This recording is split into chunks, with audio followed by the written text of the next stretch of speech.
sarauniya sarauniya ga sarauniya ambasadar shirin zaman lafiya. Sarauniya kin cancanta da girman ki ya kara martaba ki. Ambasadan muke ce ta masa da kura girman ga yayi daidai.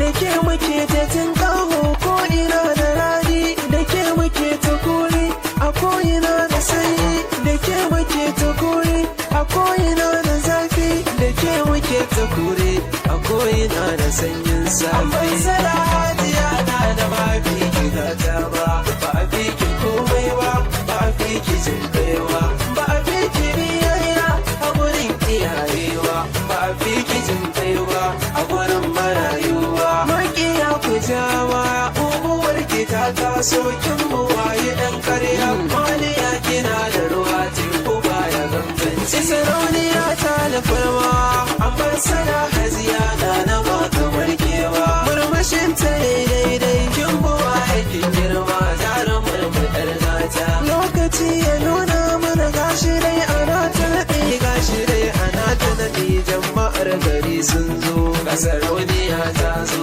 ko ina gari an zo, hada yan garin Murzo, ga mutan garin Isa, ga mutan garin Kedi, ga mutan gari na Kano, da Katsina da ma sun zo, ga mutan garin Borno, ga mutan garin Gombe, ga mutan garin Bauchi, ga mutan garin Daija, ga Abuja ma sun zo, ga garin Kyafu sun zo, Zamfara da Nasarawa.